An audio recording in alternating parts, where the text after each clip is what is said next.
ప్రముఖ సినీ గాయని చిన్మయి శ్రీపాద మరోసారి సోషల్ మీడియాలో ట్రోలింగ్ బారిన పడ్డారు. సోషల్ మీడియాలో కొందరు వ్యక్తులు తనను తన కుటుంబాన్ని లక్ష్యంగా చేసుకుని అసభ్య పదజాలంతో దూషిస్తున్నారంటూ ఆమె హైదరాబాద్ సిపి వీసీ సజ్జనార్ దృష్టికి తీసుకెళ్లారు. కొంతమంది వ్యక్తులు చాటింగ్ ద్వారా అసభ్య పదాలతో వేధిస్తున్నారంటూ ట్వీట్ చేశారు. తాను సాధారణంగా ట్రోలింగ్ పట్టించుకున్నప్పటికీ ఈసారి ట్రోలర్స్ తన పిల్లల్ని కూడా ట్రోలింగ్లోకి లాగి వారు చనిపోవాలని కోరుకుంటున్నట్టుగా వ్యాఖ్యానించడంతో తీవ్ర ఆవేదనకు గురయ్యారు చిన్మయి. ముఖ్యంగా మంగళసూత్రం ధరించడం గురించి తన భర్త యాక్టర్ రాహుల్ రవీంద్రన్ ఇటీవల చేసిన కామెంట్స్ పై ఒక యువకుడు అసభ్యంగా ట్రోల్ చేయడాన్ని చిన్మయి పోలీసుల దృష్టికి తీసుకొచ్చారు. అయితే చిన్మయి ఫిర్యాదుపై హైదరాబాద్ సిపి సజ్జనార్ తక్షణమే స్పందించారు. ఈ విషయంపై వెంటనే స్పందించాలంటూ సైబర్ క్రైమ్ పోలీసులతో పాటు హైదరాబాద్ పోలీసులకు ఆదేశించారు. అప్డేట్స్ మా ప్రతినిధి వెంకట్ అందిస్తారు. వెంకట, ప్రముఖ సినీ గాయని చిన్మయి శ్రీపాద మరోసారి ట్రోల్స్ కు గురవుతోంది.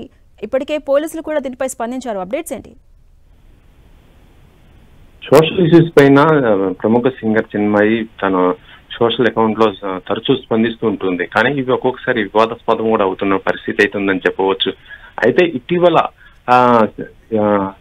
గర్ల్ ఫ్రెండ్ సినిమా రిలీజ్ అవుతున్న టైంలోనే ప్రమోషన్స్ లో భాగంగా చిన్మయి భర్త రాహుల్ రవీంద్ర చేసినటువంటి ఒక వ్యాఖ్య ఇప్పుడు చిన్మయికి మొత్తం కూడా ఇది అంటుకుందని చెప్పవచ్చు. ఎందుకంటే వాళ్ళ పర్సనల్ లైఫ్ గురించి చెప్తూ తను ఆ మంగళసూత్రం ఉంచుకో లేకపోతే తీసేయచ్చు అనేసి ఒక మాట కూడా చెప్పడం జరిగింది.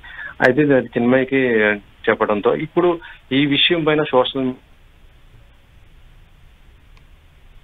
అయితే ఇది కేవలం చిన్మయి వారికే పరిమితం కాకపోవడంతో పాటు చిన్మయి పిల్లలను కూడా, అంటే ఇలాంటి వ్యక్తి కడుపులో పుట్టిన పిల్లలు వెంటనే చచ్చిపోవాలని అంటూ కొంతమంది సోషల్ మీడియాలో కామెంట్ చేయటము, చాలా బాధాకరమైనటువంటి కామెంట్స్ కూడా చేస్తున్న పరిస్థితి అయితే ఉండటంతో ఇది తట్టుకోలేకపోయినటువంటి చిన్మయి హైదరాబాద్ సిపి సజ్జనార్కి సోషల్ మీడియా వేదికైన కంప్లైంట్ ఇవ్వటం కూడా జరిగింది.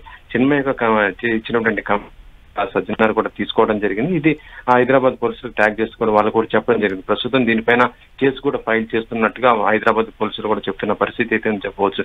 కానీ చిన్మయి పైన మాత్రం ట్రోలింగ్ మాత్రము ఇప్పటికి చేసినటువంటి వాళ్ళ అకౌంట్స్ అన్నింటి కూడా మొత్తం కూడా ఐడెంటిఫై చేస్తూ అలాంటి వారందరూ కూడా వాళ్ళ పైన కేసులు కూడా బుక్ చేయడానికి కూడా ఇటు పోలీసులు కూడా యాక్షన్ తీసుకోవడానికి కూడా చూస్తున్న పరిస్థితి అయితే ఉంది ఝాన్సీ. అదేవిధంగా వెంకట్, ఇటీవలి కాలంలో యాక్టర్స్ అందరూ కూడా మేల్ అండ్ ఫీమేల్ ఇద్దరు కూడా అధికంగా ట్రోలింగ్ కు గురవుతూ ఉన్నారు. మరి దీనిపై చర్యలు తీసుకునే అవకాశం ఏమైనా కనిపిస్తోందా ఫ్యూచర్?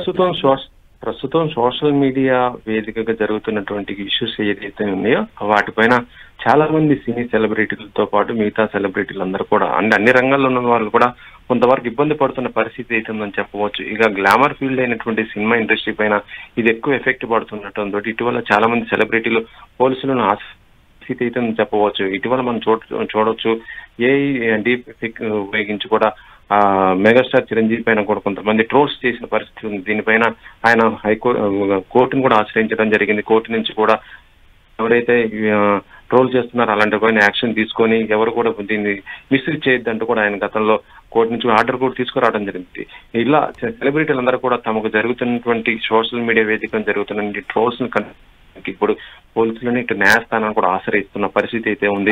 ఈ పోలీసులు కూడా ఇప్పుడు అయితే దీన్ని చాలా సీరియస్ గానే తీసుకుని వీటిపైన కేసులు కూడా బుక్ చేస్తున్న పరిస్థితి అయితే ఉంది ఝాన్సీ. Right, thank you Venkat.